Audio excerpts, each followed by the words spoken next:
Welcome to the Ordinary Extraordinary Cemetery, where every death had a life and every life had a story. My name is Jennie Johnson, Hello, and I'm Diane Hartshorn. and we hope everybody who Yes. celebrates had a very Merry Christmas yesterday. hmm And if you are Jewish and you celebrate Hanukkah, that began last night as well. And then today is the first day of Kwanzaa. So happy many holidays. Yes, this is where that phrase "Happy Holidays" Yeah. definitely comes in handy because it covers all of those. And it just happens this year that everything falls at the same time. Like sometimes Hanukkah, especially, might be way earlier in the month or whatever, but this year it Yeah. just happens to fall at the exact same time as Christmas, and then Kwanzaa is the day after. So happy holidays this week for everybody who's celebrating. Hopefully, you're getting to enjoy your favorite traditions and family and friends and whatever you do. And And family. Yes. maybe making some new traditions because, there's always Mhm. new stuff happening in the world. So maybe making something Yeah, new. definitely. Yes. But hope you all enjoyed the holidays. And so this is part two of the episode we began with you folks last week and our guest, Pamela McColl. And we were talking about Libbie Custer. Which is fascinating because when you think of Custer, you just think of Custer. Right. Not You that, think of him, you don't think of her as much, right, exactly. And then sadly. the more we find out and research these men of the Old West, or just men, period, that were married, we usually find some very, very fascinating and incredible information about their wives, some mothers and sisters that we enjoy bringing Yeah. to life. The I guess. women in their lives and Yes. how important these women really were to these men hmm because so many times, and I know we've said it before, the success of a lot of these men wouldn't have happened without these women Yes. by their side in some way or other. And so Pamela has spent a ton of time researching Libbie and her stories, and we talked a little bit about the books that she wrote and everything. And so Right. we are going to jump right back into that episode, and we hope you enjoy the conclusion of our discussion with Pamela McColl and all about Libbie Custer. It's fascinating how these people meet up with each other. I You think know. of her life and Mark Twain kind of in different worlds and spheres. He's out in Hartford. Like how did that all come about? But I was reading some letters that I found, and she actually had dinner with Robert Louis Stevenson, and the dinner's discussed, and they talk about how she said to him, "Why is it that you don't have any women in your books or your stories? You need to write Mhm. about women." And he does. He starts writing, he adds women into his stories. So, those are I thank little Libbie for that interesting, one. interesting how she had an influence on Robert Louis Stevenson, and how she had dinner with Robert Louis Stevenson with other people. I imagine it was a dinner party, but I just how did these people get around and interact? It is very interesting. Robert And Well, then Louis and Stevenson. the celebrities of the day, and people moved in probably very similar circles as they True. travel. So it makes, That's yeah. probably true. You're right, because like Mark Twain was around when with Dickens and everybody else when he was on tour. You're right. They sort of gravitate to one another, don't they? They'd want to meet them. you Yeah. just don't always think of them as being together. But it was like last Christmas when we talked about Mark Twain and Helen Keller together. Like Yes. those Right. were two personalities that both were doing so much during their lives. And of course, because he was so much older than her, but you don't think about them developing this friendship that they developed. And yet they did. They had this beautiful friendship for the Right. short time that they knew each other. And Or um, like I was just speaking at the Harriet Beecher Stowe Museum in Cincinnati 2 nights ago, and she lived across the yard from Mark Twain, and there's this great story of he came down one night and his piano was playing in his parlor, and it was Harriet Beecher Stowe she so did suffer cool. from dementia, at his piano. She had a bit of dementia at the end of her life. Oh, Um, so you're right, they sort of their paths cross, right? Mhm. It's oh, wonderful, but it's fun to be able to read something that Libbie Custer actually had an influence on the writing of Robert Louis Stevenson. I find that interesting. Um, Very small little note in a letter, but that's an interesting thing. But she's right, because there were, I mean, a lot of authors, male authors of the time, of course. typically weren't focused on women as the characters. I mean, there were a few, but typically it was the men, and whatever things they were doing. And Right. female authors there, I mean, we had them obviously, and we have their writings, but it wasn't as prevalent. So I'm glad that she said, hey, we exist too, so make sure we're part of the story. Right, right. I appreciate her for that. That's very Yes, sweet. yes. One of the So she other would have, things, oh, go ahead. sorry. No, No, I was you going go to say first. she would have seen, as you mentioned when you first started, how she did have a long life and she would have seen a lot. Mhm. A lot in terms of the introduction of the railroad was an amazingly important development for so Yes, many reasons, right? Not just travel, but the moving of goods and the moving of books and newspapers and journals, which facilitate ideas being spread more easily. And, so Thanksgiving would have come in, Christmas would have come in as a national holiday, and they had the means to promote it. Otherwise you were on stagecoaches. right. A little Well, and hard. even she talked at one point, I have to find in my notes because I made a note of it. Um, now that you say that. Oh, so this is from Tinting on the Plains, her book Tinting on the Plains. It was hard, and this is when they were in Texas. They first got to Texas. It was hard for the citizens who had remained at home to realize that war was over, and some were unwilling to believe there had ever been an Emancipation Proclamation. In the northern part of the state, they were still buying and selling slaves. The lives of the newly appointed United States officers were threatened daily, and it was an uneasy head that wore the gubernatorial crown. I thought them braver men than many who had faced the enemy in battle.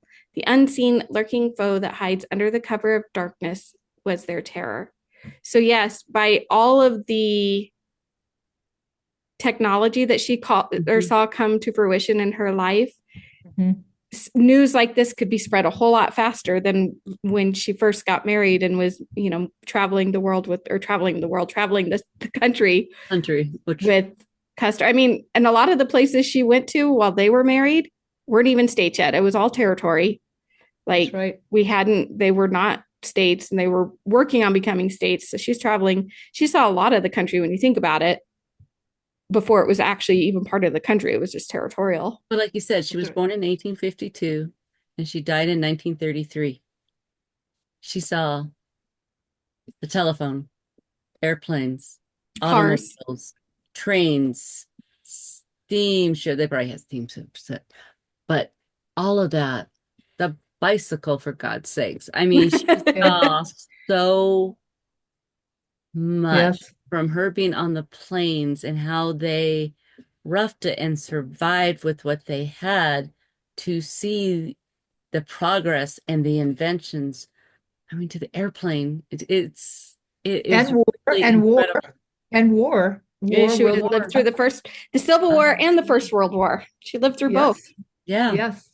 And I just think it's absolutely incredible life. And I think that, when you look at just Christmas too, I mean, this is a Christmas sort of episode, and the development of Christmas really comes along with the railroad because the railroad, Mm-hmm. again, it's as you just said, it's this ability to take issues of Harper's and spread them all over the place and to spread the message of Christmas and Christmas trees and to advertise for products and presents for people. All of this comes along, right, in this huge way. And it's this great golden age of illustration, but it's also this golden age of writing because you could be published. There were printing presses all of a sudden. So for Mm-hmm. her to come along at this time and be published, thanks to Mark Twain, it was the right time too, right? Wouldn't have happened 20 years earlier, wouldn't have. So, No, No. because yeah, because after the Civil War, with so many, of course, husbands gone, a lot of women had to write to support themselves. And I think that that was a time too that women were starting to become sort of, as women now were able to speak forward about abolition, then they became suffragette. And then I think it just sort of all went hand in hand where women were starting to step up. Maybe not on their own yet, but step up and out a little bit. And so, like you especially said, in this the was ar- the and perfect time for especially Libby. and especially in the arts because you have a lot of female artists come along and Hmm. illustrate and a lot of writers, and you have some great editors. So you have people like Sarah Hale, and you have people like Mary Mabel Dodge, and all these people come along who edit these great newspapers and magazines, and they encourage writing and they encourage women. But Sarah Hale, like you mentioned, some of these people came to these careers because they needed to make money. They were widowed. Sarah Hale was left a widow with many young children, and she was doing sewing and different things, trying to keep them all alive. And then she writes a poem about the anti-slavery movement, and then a book, and then she becomes the most famous editor of the 19th century. She's more important and powerful than they say Oprah Winfrey and Martha Stewart in one human being. She has so much influence. Well, she's the one that gets Lincoln to sign on to having a national Thanksgiving, right? Sarah Hale is incredibly important. Right. So exactly like you said, these people who are widowed and young and have they need to make money. The ones who had ability found writing often, or editing, or art, as a means to really, really make some money, and to support not only themselves but other people's children. So yeah, there's story after story of these kind of women coming along. But the suffragette movement, as you mentioned, is right at this time. It comes around in the 1860s and 70s, and it's very much tied to the anti-slavery, to abolition. And it comes to the Christmas bazaars in New England. That's where they all Hmm. start when they're trying to raise funds, right? So that's how that all gets going. Because she would have been, I mean, I don't know anything about her involvement in the suffragette movement, Yeah. but it's the right time period. It's right when Hmm. everybody's doing everything, Susan B. Anthony and everybody. So Yeah, I it didn't could be. see much on that. I mean, I did read a thing that she wrote in the Ladies' Home Journal in 1890, so many years later. Mhm. Um, she was really trying to offer comfort to widows and poor families, and I think it was also reflecting on how much she was missing her own husband at this point. And Christmas didn't quite have the Wasn't same quite type the of joy same. for her at this point because she was getting lonelier. I think other people in her life had passed away and she was kind of struggling through some of this.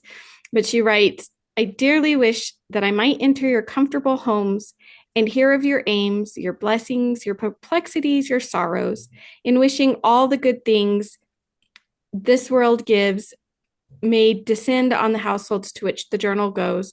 I, I would that it might give me the special privilege to let me enter those thousands of little makeshifts for homes throughout our land that the busy women of limited means have set up, the dingy rooms under the eaves where deft fingers have made such transformations, the little apartments where is ever semi-twilight, where God's beautiful twilight comes in through the narrow windows.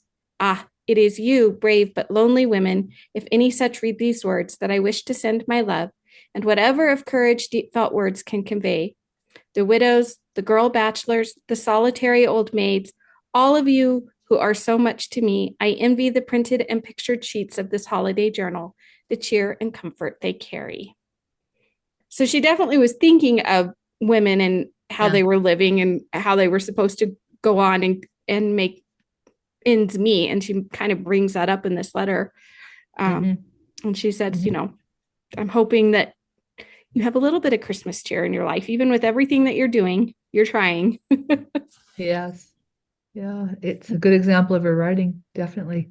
I really Very enjoyed sweet. reading her. I really did. I spent the summer reading everything, and I loved it. I actually made it my top pick for the my favorite book of the year. I thought Boots and Saddles was my favorite book of 2024. And I think it's really fun that it's never been out of print. So, No, It I is know. pretty You can still amazing. get it. I'm not alone. Other people have been reading this, Hmm. which is great. Um, I've never been to see the battlefield, but I might do that one day. It might be worth checking out after all. I mean, after learning so much about both of them, but especially her, just to see where it all, Hmm. in that moment, things ended for her and her whole life changed and went a completely different direction than she probably ever thought. She Yes. she had no idea. At the same time, it sounds weird to say it this way. If that had not happened, maybe we wouldn't have the writings that we have from her and No, some I of was the thinking other the same things. thing because she would have devoted herself to him. I'm not saying I wanted that battle to have Right. happened and all of that to take place, but well, it would have been better if it never took place, actually, to be honest. But No, exactly. I thought the same thing. like, If it wasn't for that circumstance, yep, we may never had a chance to read her writing. that was sort of the catalyst for all of Mhm. this. And And I really appreciate when it just stops. It doesn't discuss the battle. It doesn't discuss the massacre. It doesn't. It stops right before that. Mhm. And it even says it stopped because you all know that story. It's she doesn't get into it, you know. Um, no, amazing life. I was very, very pleased to stumble across her. I couldn't quite get myself off of the Custers all summer reading about them. I had a lot of work on my desk and had a lot of other things, and I kept thinking, why am I so fascinated with these people? But they just, I guess because I didn't know anything about them either. You know, you sort of have a memory of seeing a film or something, Little Big Horner, Mhm. or you sort of have an image of him. But I didn't really know anything about them. And so it was just so wonderful to find this wealth of information in her own handwriting, and to try and appreciate the period and to not become sort of oh, you didn't have to sort of bother yourself with the military aspects of it. You could. Um, you can get involved in that. And I think people really criticized her writing unduly, as I said, and didn't read her because they thought that she was trying to glorize him. I don't think that is the case. I didn't come off from reading these books with a feeling that I'd been, sort of led down the path by her as to his character or what happened at the military encounters. I felt that she gave it quite a succinct sort of factual account. And I think that her now, the more I've been reading about people who have reviewed her works, I think that is becoming more the general consensus is that she really did do an appropriate and factual sort of accounting of what happened. She was Well, And it's writing great. of it from Yeah. her point of view too, as the wife and a woman that was along yes, on these campaigns, not as a yes, soldier, not as a general. This was what yes, she was seeing and experiencing as his wife, and what yes, her interactions with the men and the other women that were the few women that were along, because there yes. weren't nearly as many women. And this was how it was for her. So that you can't go back and say, well, I don't like the way she wrote that because I don't agree with her experience. That was her experience. Like I agree. that's I what she Well, agree. saw and yeah. lived for 12 years. And And then it is his wife. If you can't take that into your own, survey of the material and keep that in your mind that this is his wife we're talking about here. Well, It's not and just, you because know, she was a woman talking about a military man, she would have, her thoughts and ideas would have been discarded as, oh, she's just writing this because, it was her husband. Of course, she's going to say all the wonderful stuff. And as you said, he was very controversial. He had a lot of enemies. So there was no way anybody was going to say anything. Oh, it's just, Libby's just exaggerating. Of course she yeah, is. yes, exactly. But it's the little tidbits in it, like they couldn't grow food. There was a strawberry, I believe, in one book where someone brings us some strawberries and she's looking yep. forward to having a strawberry, but she ends up not having one. But they couldn't grow food. They tried. Everything was blown away, or the bugs would come, or it was just such a tough life. And the weather, wow. Gosh, the weather in some of the The places they were at. And the Ugh, oh, plains, yeah, the it's not like they had water. It was dry, it was arid, it was desolate, it was hot in the hot. summer. They had all these I mean, she writes about more than one blizzard in the winter oh, where they were like stuck in these blizzards. They couldn't get out for days because there was so much snow and the whiteouts from the blowing snow. And like we think it's bad today when we get stuck in a blizzard for a few days. They were stuck. Like Stuffed up. oh, you weren't there's this going one little anywhere. house. There's this one little house that they take shelter in, and he's sick. And the Mhm. snow's coming through the slats. I mean, it's coming right at them. And Yeah, it I wasn't mean, much of a shelter. I'm not gonna tell the story because I want people to read that Dakota chapter about it's called The Blizzard, Hmm. because it's such a beautiful piece of writing. I don't want to sort of spoil it for anyone. I think you should encounter it on your own. It's what they go through is it's really something. Well, and Really something. I'll put the Project Gutenberg links to the two books that are there in the show notes. So folks, if you want to go and read, like I said, you can read uh Boots and Battles. Saddles on Project Gutenberg, and you can read Tenting on the Plains on Project Gutenberg. You can purchase any of these books still, like Pamela said, they're not out of print. So you can totally purchase it if you want a physical copy to read too. But if you're curious, the nice thing about the way she wrote, because each like chapter or section is its own little story, so you can kind of break it down and read them piece by piece.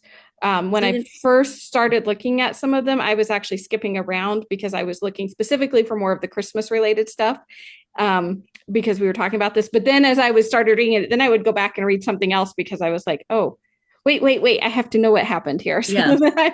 I was just reading the whole thing. So it's probably best to read it from beginning to end.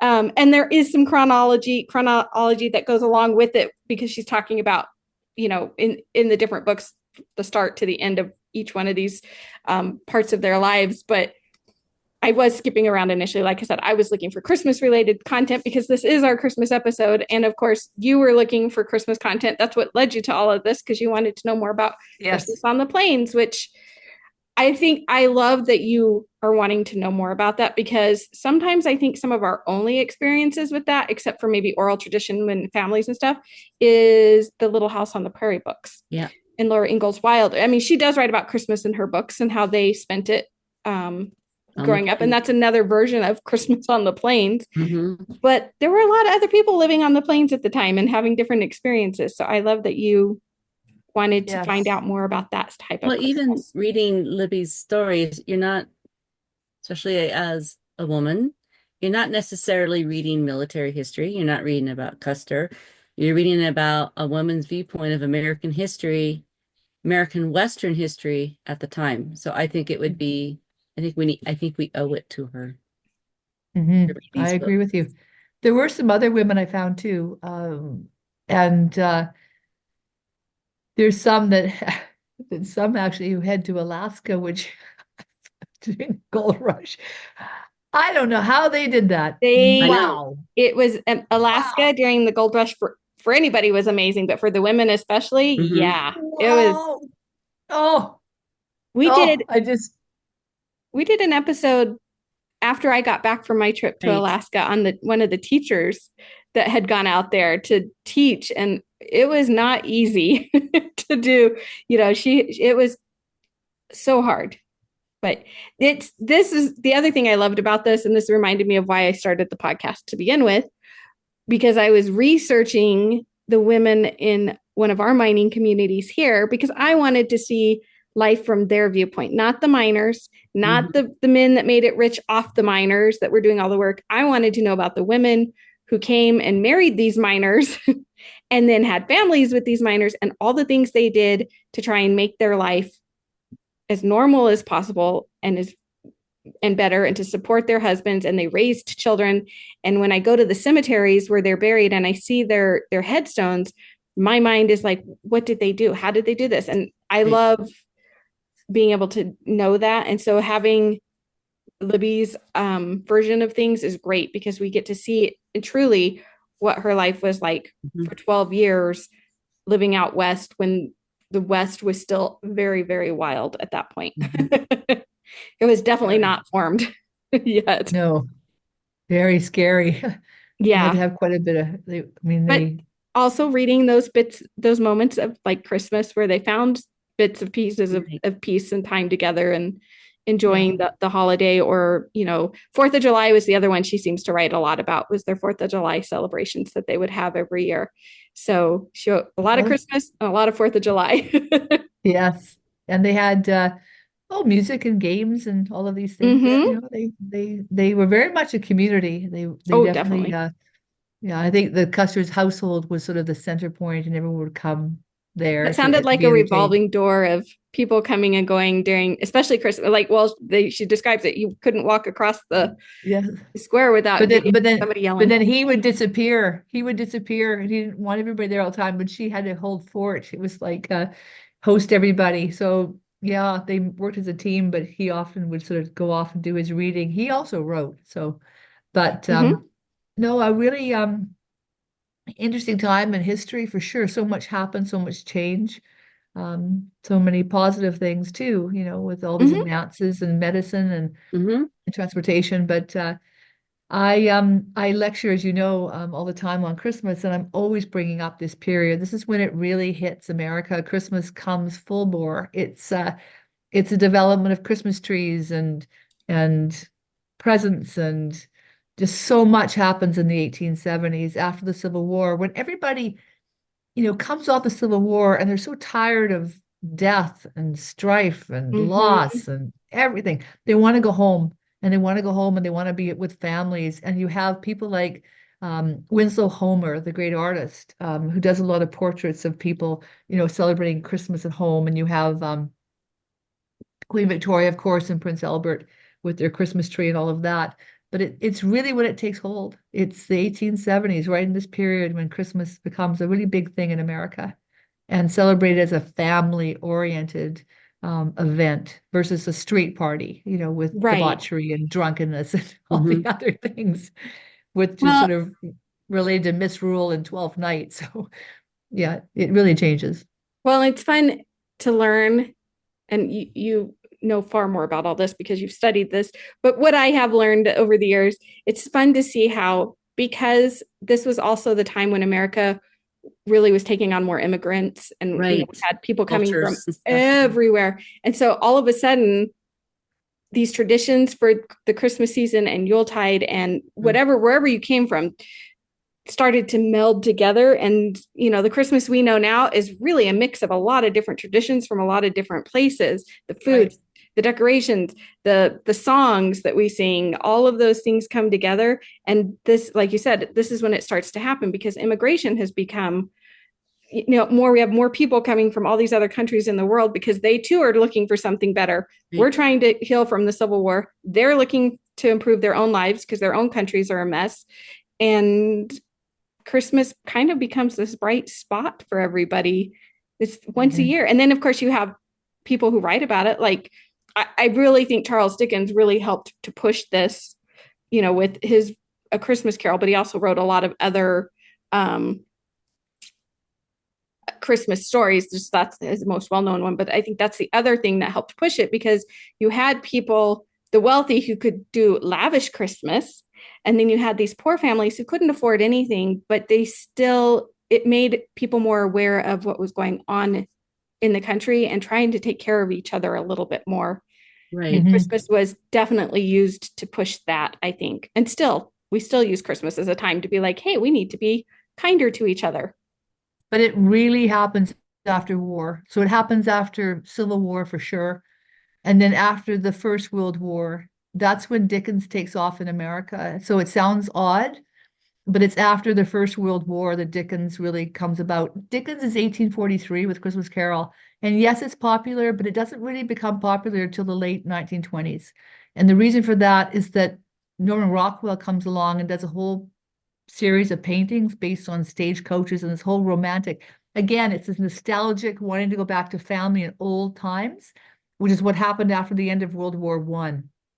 And so you have this great interest in Dickens after the First World War. And you can see it at any war, any real troubled time, people want to go back to basics and home and the really important values in life, which is friends and family and being kind to one another. So I found it really interesting actually, how Christmas sort of took hold in America. But I think that it's this. There's a wealth of writers at this time too who do Christmas. From Robert Louis Stevenson to Mark Twain to Harry Beecher Stowe. I mean, Harry Beecher Stowe is famous for Uncle Tom's Cabin, 1853.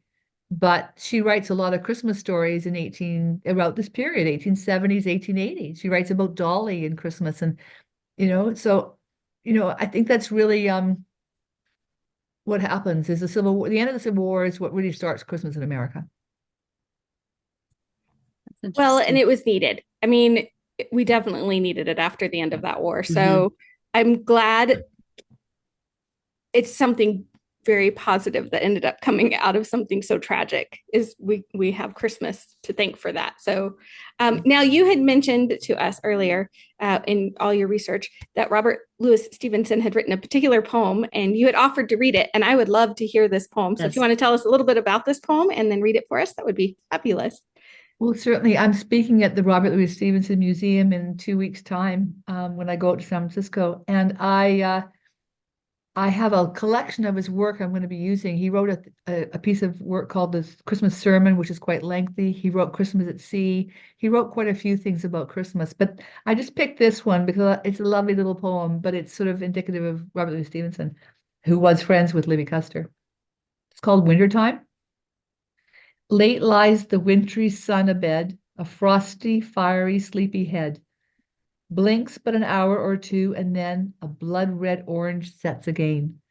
Before the stars have left the skies, at morn in the dark I rise, and shivering in my nakedness, by the cold candle bathe and dress. Close by the jolly fire I sit, to warm my frozen bones a bit, or with a reindeer sled explore the colder countries round the door. When to go out, my nurse doth wrap me in my comforter and cap. The cold wind burns my face and blows its frosty pepper up my nose. Black are my steps on silver sod, thick blows my frosty breath abroad, and tree and house and hill and lake are frosted like a wedding cake.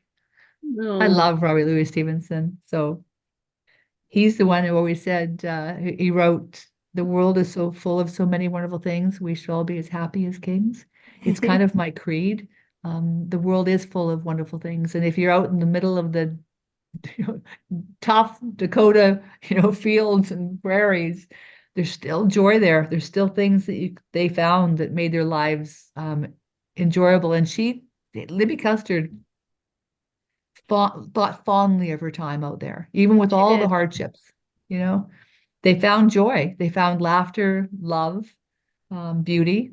They found it all. So Well, and that's I kind think of she looked on it as, even though it was hard, it was an adventure.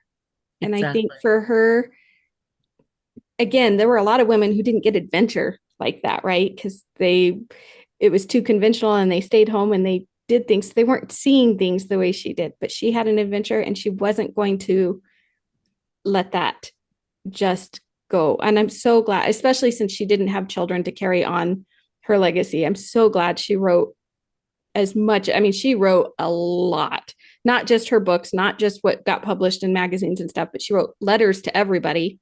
Mhm. I saw lots of pictures of these letters online. I mean, and fortunately, people kept them. Yes, that's the thing So that they many were people kept. saved her letters, Yes. but she wrote, and they were not short little tidbits. They were like letters. They were like every part of the paper which is one of my favorite things about like the Victorians when they would write letters and they had a lot to write. They filled every little corner of the paper, And both then sides. sideways. And it was, Yes. yeah, I always love reading that. Postcards are the same way when they had a lot to say on a postcard and they totally fill it in. It just cracks me up every time. I'm like, holy cow, how did they even read it? Because sometimes I'm going, I can read cursive, fortunately, but I was like, it's so squished in there. How do you know what they just said? But they made use of every inch of paper when they wrote. So unfortunately, like I said, her friends that she wrote letters to, her family, they kept those letters, and we have them to go back and see her joys, even in her Yeah. hardest times. And hear her words and see what she wrote. Literally see, I because know. paint the picture and scene. Yeah. She gave all of her letters and his letters to one writer who did put them all together. There's a book of their letters between. That's why their real romantic relationship, through those letters. But like I said, it was one of the love stories of the century between those Hmm. two. For everything else that may have gone on around them, and even with them as outside their relationship, they were definitely in love with each other, and they definitely looked out for each other for their mhm, short time that they had together. So even though mhm. I know her dad wasn't his biggest fan, I'm glad that they got married. And Hmm. again, we wouldn't know that part of history the same way if she hadn't married him and hadn't had the experiences she Right. had and And hadn't shared started those. writing. Hmm. So No, and as you said, she was played by Olivia de Havilland, and I know I think there's a Netflix film about them too. I haven't seen it, The Sunrise or something. I can't remember what it's called, but there are movies about them. I just haven't. I don't know why I've sort of hesitated. I guess because I had sort of a thought of them in my, just sort of how I see Well, them, and and I. then sometimes Hollywood likes to distort things. And then when you have a picture in your head, you don't want to see an interpretation by Hollywood. and that makes perfect sense. I mean, how many of us have read a book and then we see the movie version of the book and we're like, that is not nearly Right. as good as the book. This is that situation. I think that's my Carry your book in trepidation. your head and it wouldn't be as good. I know I don't want, I sort of have this special little thought of them. I don't really want it wrecked by somebody doing Right. something No, that odd. makes sense. That makes perfect sense. Well, I'd and I rather can go to think the, of, as much as I love old Hollywood movies and the glamour and all of that, their version of historical events is usually pretty not spot on no, so often. that I bet that's pretty odd actually. But no, going to the museum was great. I think if you're up in Yes. Monroe, Michigan, I would highly advise going. It's yeah, very, very interesting. They have so much there that's personal effects. It was really quite something. But no, I probably will write this book about women in American Christmas. I have been collecting them. I went out looking for interesting women around the country, and I thought I'd maybe find 10 or 12 that I wanted to write about, and I have about 100 right now. So I have to come back to that. I just finished writing a book about Mrs. Claus. I just finished it from 1849, who's a suffragette, right? She's a major suffragette. But I might get to this for 2026 when the country celebrates, Right. everything. So I think I'm that's a perfect book for that year. yeah, so I think that Libby, I think maybe I'll be able to do that for 2026 and include her. Oh, And for sure. yeah, but there's some other really wonderful women, it's lovely to sort of find people who aren't sort of appreciated as much as I think they should be and bring them to the light. Like this podcast is a great way to Mhm. do that because we can shine a light on somebody who maybe has been a bit forgotten. Certainly not lost because No. people not lost, but needs a little bit of just like Helen Keller we did last year. It's so important that these people are not forgotten, and if we can do a little bit to keep their memory alive by encouraging people to read their writing or to go on a YouTube and listen to their biography, it's great. Or go visit the museums if there's museums. Those are always, I'm always a fan of that. I like going to the museums when there's art, like you got to see so many of their actual physical Oh gosh, artifacts yes, just to see their from their stuff. life, to see the stuff that they held and touched and interacted with and things that we take for granted in our own lives when we do stuff. If I have a huge book collection, but who cares? I care about my book collection. Who else cares? But maybe someday in 100 years, somebody will care that my hands touched those books and read those books. And Remember that lady from that podcast? These are books. I was gonna say nobody else cares about the books the way I care about the books in my house, but there's that. So, well, Pamela, we will Oh, let you thank go. you. I know you've been Yeah. touring and lecturing, and I'm sure you're exhausted. Oh, I'm all right. But thank you so much. I Yeah, think we're thank gonna have you. to make this an annual tradition where we have you on the show for Yeah. Christmas every year, and we'll just cover different topics of Christmas with you because it's Well, perfect. I even if I only come back one more time, I have somebody who you really need to do. Oh yeah. Yeah, I do. I'm excited. So So we'll talk about that. But folks, again, in the show notes, I will link the information for the 2 books on Project Gutenberg. Again, they're also available online. There's lots of booksellers I saw that you can order if you want a physical copy of the book, you can still get them too if that's your preferred way to read. I know sometimes reading stuff online is not as comfortable for some people. Yeah. And then, of course, I will also link, Pamela, your website and everything again. You can still purchase Pamela's book that we talked about last year, Twist the Night. I have my copy of it's right behind me, actually, is sitting right there. Such a fabulous book. If you want to know, if you haven't heard our episode that we did with her about Clement Seymour and the poem Twist the Night Before Christmas, and Santa Claus, this book is phenomenal for It was learning so all good. about that. It's beautifully done. Everything's put together. I mean, all the research you did, Pamela, on this book to tell that story, and not all the gorgeous illustrations that are in this book and other pictures. It's just a beautiful, beautiful book. Definitely one to add to your Christmas collection of books. I don't know if other people have Christmas book collections. I have a Christmas book collection, and that one, as soon as I was able to get it, it made it into the collection. So definitely check that out, and I'll have everything linked below. And thank you so much, Pamela, Thank you, for joining us. Pamela. And oh no, I'm glad we did this. and to everybody, technically by the time you're hearing this, it's the day after Christmas, but we hope you all, for those who celebrate Christmas, had a very Merry Christmas. Enjoy the rest of your time between now and New Year's because, whatever festivities you may still be doing, and we will see you guys soon. We thank you for taking time to join us today for this Ordinary Extraordinary chat. To learn more about today's discussion, please visit our website, theordinaryextraordinarycemetery.com, where you will find additional links in our show notes. And if you're watching us on YouTube, be sure to give us a like and subscribe to our channel, The Ordinary Extraordinary Cemetery Podcast. This really helps makes us more visible to others on YouTube who may also enjoy our podcast. And please don't forget to visit us on social media, where we share all kinds of cemetery photos, quotes, tidbits, and more. We are on Facebook and Instagram at Ordinary Extraordinary Cemetery, and on X at OrdExtraCem. So OrdExtraCem. If you enjoyed this or any of our episodes, please consider leaving a 5-star review and a comment on Apple's podcast, Spotify, or directly on our website. You can also leave those same comments on YouTube. Your positive reviews and enthusiasm for our show help others who love cemeteries and history to discover us and all of our ordinary, extraordinary stories.